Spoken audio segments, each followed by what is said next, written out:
Hello there everyone, my name is Nathan Birch. In this video I'm going to go through my walkthrough of the lab project part 2. So for this one, let's see here. So we reviewed the project overview. Let's go ahead and look at that real fast. Last week we did the index.html, made that look good, so that's our home page. We also set up the whole project. And then we still have these other pages to do, these 4 other pages. And so you can see here's the project architecture that we're supposed to have. We have a site folder with a style.css file in there. And now that we have that all set up and good to go, we're going to go ahead and make these 4 other pages. Okay, so this will mean that for next week, for the part 3 of our lab project, all we'll have to do is just clean things up, work on our media queries, make sure things look good on different sizes of screens, and then we should be good to go. So let me go ahead, I'll show you my finished product first. So here's my home page. This really hasn't changed since my last video, since you guys saw it. This was done, but I did go ahead and finish out these 4 other pages. So here's my favorites pages. So this one I went ahead and I changed my colors a little bit. So this gradient, I have my color coming from this slide and somewhere in this tree or in these branches and these bushes. And then I have my favorite places all right here. And if I right click on this page, you'll notice that it's already a little bit responsive. Okay, just because of the way that I used percentages, it's a little bit responsive. But probably like right about when I get to right here, I would want to collapse these so the title and descriptions are underneath the images and they just take up this full width of the screen, because the images are starting to get pretty small here and they'll just keep on getting smaller. Okay, so just because nothing's coming out of my container, you know, I mean, that's good, but yeah, I'll definitely need to do some work on this. I also want this to be able to take up more of the page. This isn't a huge screen anymore, and so I want to be able to use up this real estate on the page, because even when I get down small, I still have a good chunk of page on both sides of this that aren't being used. And then my nav bar, obviously, you know, yes, it still works. It's wrapping, but yeah, we want to make that nice and responsive as well. Okay, so that's what this page looks like, and I'll show you the code for this in just a second. These 4 pages are actually very, very similar. The way that I did them. Fun times, the exact same gradient, just different colors. These colors I got from Hannah's shirt and pants, the pink and purple there. I included a video right here, which was kind of fun. And I like the way that turned out. And yeah, so just 5 memories that I decided to include in here. Okay, but then this page has the same responsive issues here. Hobbies. Okay, so here are hobbies. Looks like the images are taking up a lot more. Probably has something to do with me using these lists instead. So maybe next week I'd want to go back and look at that to see why this isn't consistent with these other pages, because I'd like it to be consistent. But I have a list for each one of my hobbies, and I tried to put in an image for each one of these list bullets, which was kind of fun. So for Rubik's Cubes, I put in like a little Rubik's Cube icon, a little chess piece for my board game one, a music note for the music, and a handsaw for the woodworking one. Okay, but again, let's right click on this. Oh, not view page source. Let's right click on this one just to see how this looks getting smaller. So same issue, right? Those images are getting tiny. I might even want to change that font size. This is a pretty big font right here for that smallest screen. I might want to change that to, again, making sure this takes up the full width of the screen, and we'll worry about all that next week. And then personal, it said to include 3 images. I'm pretty sure that's what it said. So favorite places needed 5 favorites. Title, image, and description, check. Fun experiences needed 5 favorites, a title, a date, 2 images or a video, and a description. Okay, so I have 4 images and 1 video and a description for each. Good stuff page, this can be either a hobbies or skills, have 5 items. in each showing a list of how you came by that hobby. So we had that. And then the personal stuff page, include whatever you want, but it needs to include at least 3 images and an HTML table. So here are my 3 images. They look pretty nice side by side here. This is another thing that I want to change as we get on a smaller screen. I want those to stack on top of each other instead of being side by side all the way down. Okay. The table will present its own issues.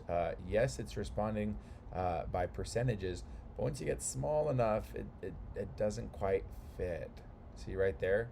Okay, so maybe we'll be okay once I have the width of this container spanning the full width of the screen. We'll have to see. Okay.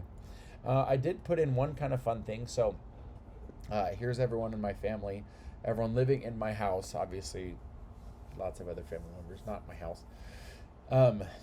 But my wife is currently pregnant. Okay. Due in a third of a year. That's kind of discouraging. Just kidding. We're excited. We're excited to have this little boy born. But it shows the age for all of us on here. And what I did, this was the only piece of JavaScript I've thrown in this entire website. And I wanted to show you guys how I did this, because so much of web development is not in the HTML and CSS. So much of it is in JavaScript. Okay. There were many times in this website where I wanted to use JavaScript. I refrained. But right here, I'm like, man, I'm going to have to keep on updating these ages. Anytime I come back to this website, I'm going to use JavaScript, and I'll just tell my students how I did that. Okay. So basically right here, I just put in the birth month for each person in my family, and I subtracted that from today. Well, I put in the birth month and the birth year, converted the math, the output to years, and I just rounded it to 1 decimal. Okay. So like Hannah was born in December. It says she's 6.6 years old right now. We're in August. And I was born in July. Again, we're in August. Okay. So anyways, let me go ahead and show you guys under the hood. Okay. So let me open this up. Okay. So let's see, where are we at here? HTML course lab project. Here's where we're at. So, let's see here. Let's go ahead and start with our favorites page. Okay, so this is what our favorites page looks like. And let me show you guys the styles for that. Okay, so we have favorite. We'll look at the index.html. So pretty much the exact same nav bar that I had on my home page. I just moved this active class to the favorites, and then I updated these 2 links, the href on both of these, okay, to make sure those worked. And then I have a content class, which I had before. Okay, you'll notice that this gradient is exactly the same as this one too. Okay, so that content container is exactly the same. The only thing that I did differently, if you look at the style sheet for this one, I'm overriding the primary, secondary, and back style variables. I'm overriding them. So like in my site style, I have those set right here. See that light blue for the home page? I have these styles set right here, and that'll be used throughout the website. And then I say, hey, you know, the color everywhere is going to be, like for the text, is going to be the secondary color. And our gradient is going to have mostly primary and a little bit of that back color there, you know? And so these won't change, you know? It'll still reference the primary and back variables for this gradient. But what I did was, in that file, if I go to this HTML file, this local style.css is referenced afterwards, is referenced after this. And so it goes ahead and pulls these for my styles on this page, which is really cool because I can still leave my global styles the same, but then when I go to each one of these pages, I have those same styles there, just different colors. Even up in here, up in the tab, okay? Because like if we look at that active class in the UL, so let's see, navbar, UL should have an active right there. UL, my navbar, li, if it's active, if it has that active class, then we'll use that primary color. And so that's why each one of these, it changes the color. It's still just the active class for every single one, but I'm changing the active color, both for the page gradient and that navbar. Okay. The only other style I have on here I don't even think I used these. Let's take them out and see if anything breaks. I wrote them at one point. Yeah. So that was the only style, the only style I had on this page. The reason why the rest of the styles are somewhere else is because I'm using those styles on other pages. You know, it's exactly the same. You know, how I decided how big this H1 is going to be in this paragraph and the width of these and the padding and everything, it's somewhere else. And so if I look at my site style, well, let's look at our index.html and see what we got. We have content, content all. Oh, that's favorite. We need to go to, oh, that was favorite. Oops. Content, content all. We have a table here, which is just being used to put my images on one side of the screen and the title and description on the other side of the page. Okay, and that's pretty much it for my classes. Okay, so content, content all, content table. Let's look at those. So I'm going to go to content. So here's content. Width 60%, that's what will change with media queries once we get down to tablet and mobile. Height 100%, margin left 20% to center it. And then we have this gradient for the background and a border radius to soften these edges. That's a 3 pixel rounded curve right there for that border radius to kind of smooth out those edges just a little bit. Here's content all. So inside of this container, we say, hey, take up 90% of this. We'll have 1% of padding on top and bottom, 5% on both sides. Okay, so we get this 5% padding right there, 5% padding right here, and 1% on top and bottom, making it look nice inside this container. Margin 0 pixels, I could probably take that out. Let's try it. Okay, one funny thing, because this is being used everywhere, if I change that style, I want to just double check to make sure it looks good everywhere, and I think it does. Okay. And then content AB, this was used for the home page, and because I didn't really end up using it anywhere else, I could probably just move those back to the home page. And again, next week I can clean things up. That's what next week is for. Okay, and then the last thing we had was our content table. Width 100%, each row will take up 50%. Each image will take up 100% inside its space with a border radius of 10. Each cell will have 10 pixels padding. And then this was kind of funny right here. A lot of my stuff was really, really low. Like if I comment this out and look here, see how much space there is in between a lot of these things? I was like, what the? So anyways, I ended up putting a margin of 30 pixels. Really, I could just say margin top is negative 30 pixels. That is nicer. Okay. And so yeah, so that's it.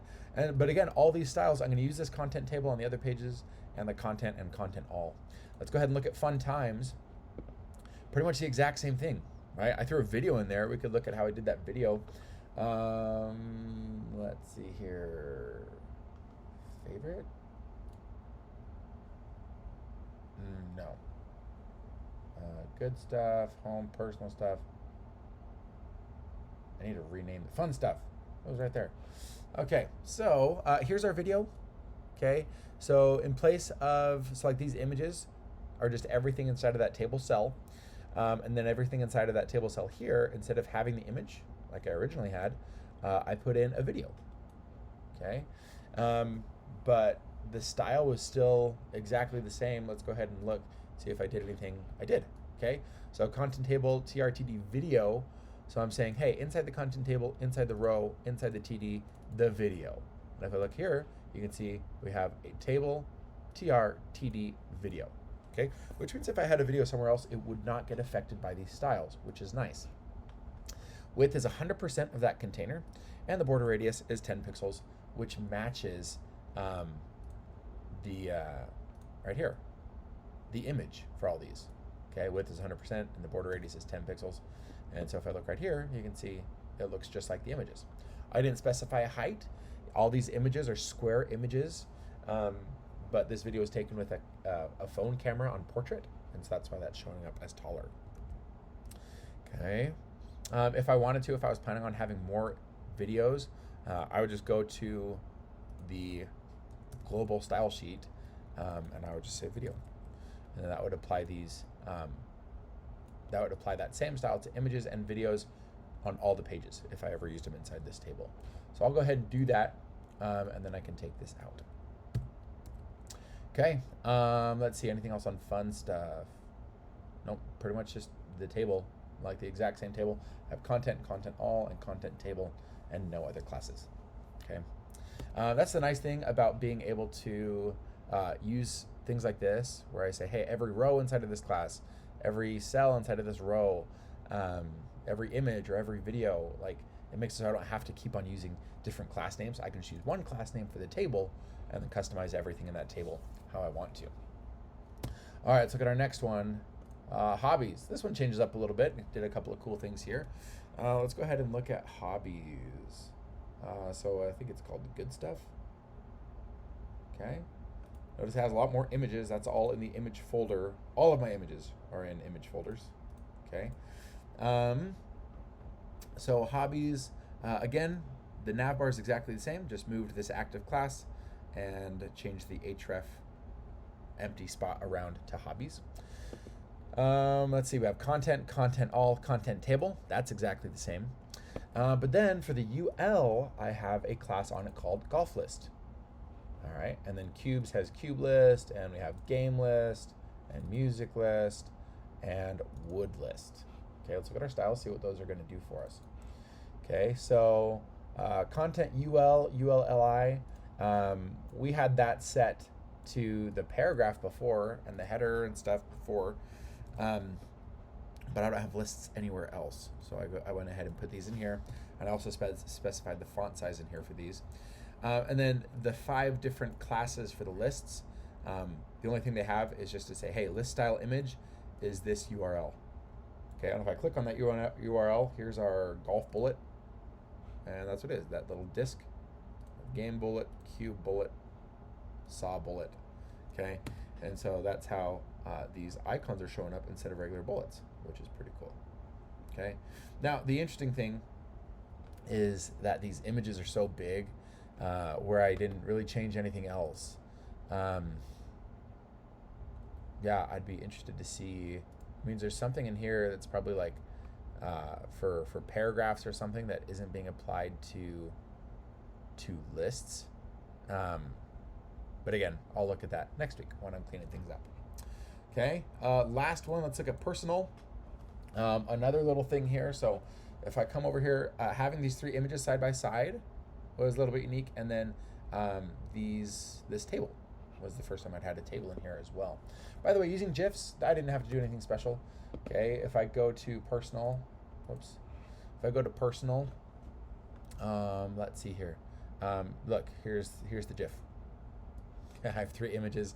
I did crop the GIF. I found an online way to crop that GIF to make it a square, to make it the same. So like if I look at my images, they're all square images that I could work with. Oh, I guess not. In that case, let me go ahead and show you. So I have a container for these images. Let's look at that container class. So container, images inside the container. Container is 100%. Display is flex.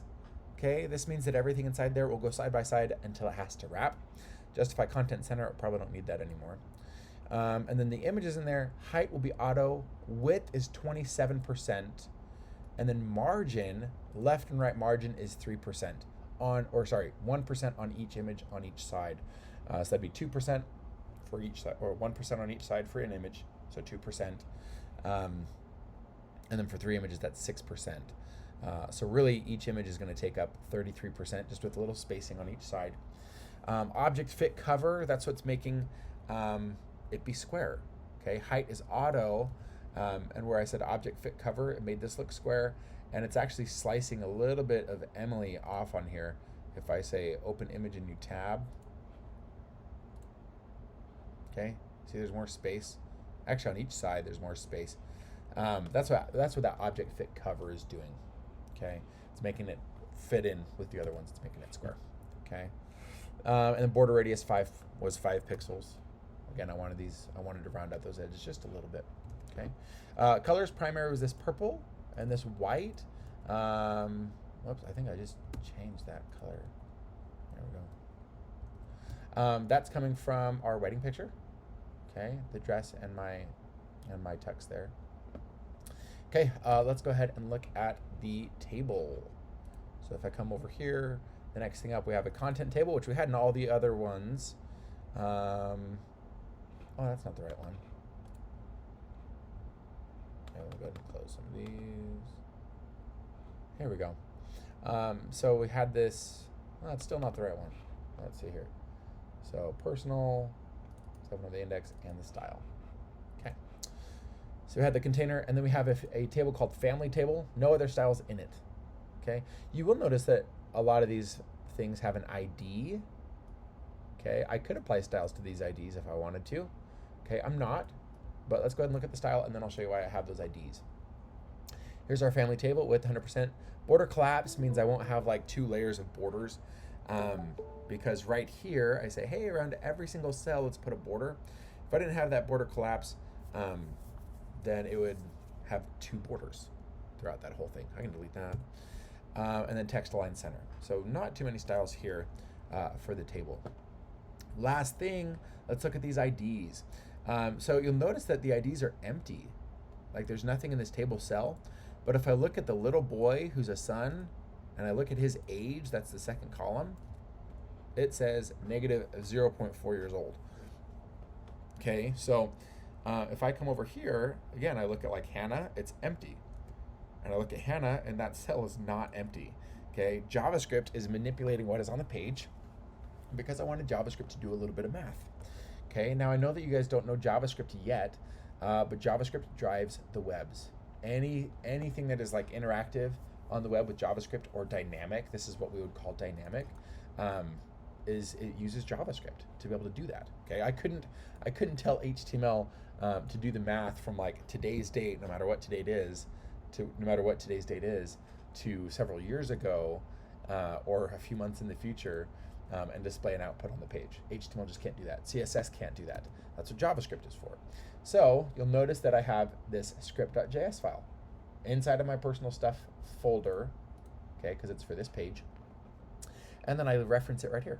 I say, hey, script, source, script.js, very similar to how we do the links with CSS, okay? And then if we look at that, this code runs when the page loads, okay? Now, this is a little bit confusing, but let me just show you what is going on here. So I say, hey, let's get a new date from a birthday. This is December 1st, 2021. And I just used the first day of the month just because I didn't want to use their exact birthdays, but it'll give us a rough estimate, because our next boy is due in December. So his birthday is going to be basically December 1st, 2021 at midnight in the morning, okay? And then I went ahead and I called a function called yearDiffNow, and I passed in this new date time. And I said, hey, let's make a new date. This will be today when this function is called, minus that old date, or I guess this futuristic date. Okay, now this will be in milliseconds, and I wanted to convert that to years. So I said, hey, let's divide it by 1,000 to get seconds, divide it by 60 to get minutes, divide it by 60 to get hours, divide it by 24 to get days, and divide it by 365 to get years. And then I said, to fixed 1, we'll round that to 1 decimal point. And so for every single one of these, I say, hey, let's go ahead and get the difference between this birthday, this birthday, this birthday, this birthday, and today, convert it to a year with 1 decimal point, and this is what we end up with, these numbers. To get those on the page, I had to say document, which looks in the body of the HTML page, get element by ID, Clara. So it's going to look through this entire page for a space that says ID equals Clara. And then it says inner HTML equals whatever this outputs, that number. Okay, so I'm just going to put that into the HTML of that page for all of these. Okay, this is JavaScript. And I'm really excited if you guys take the JavaScript courses from me. They are my favorite. So anyways, so that's just a little plug for JavaScript there. Again, next week, pretty much all I'm going to have to focus on is just cleaning up the styles and making it look good on mobile. But that's pretty much it. So if you guys have any questions, just let me know. But I hope that this was helpful.